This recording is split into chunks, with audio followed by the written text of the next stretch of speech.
you were lied to. Schools didn't teach you English, they taught you 18th century Latin cosplay.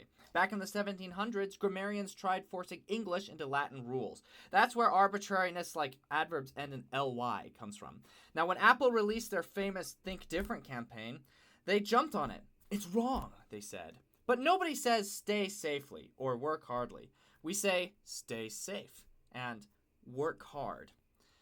Now, what's the lesson in all this? Steve Jobs wasn't breaking English grammar.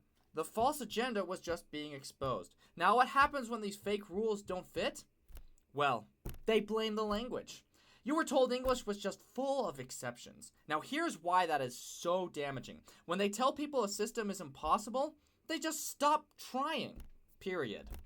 Your brain stops searching for patterns and starts looking for excuses to give up.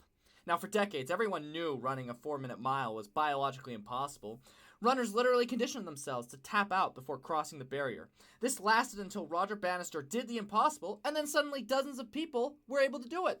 Now, this wasn't magic. The human body didn't change overnight. The mental block was just removed. Now, when you're told English is the arbitrary mess, you build that exact same mental block. You expect failure.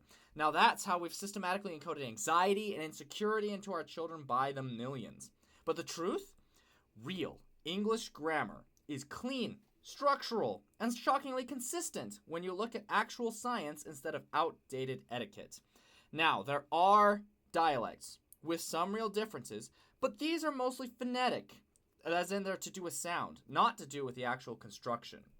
In this series, we will use the Student's Introduction to English Grammar, second edition, as a primary source so you can learn English without the pain. Stay tuned.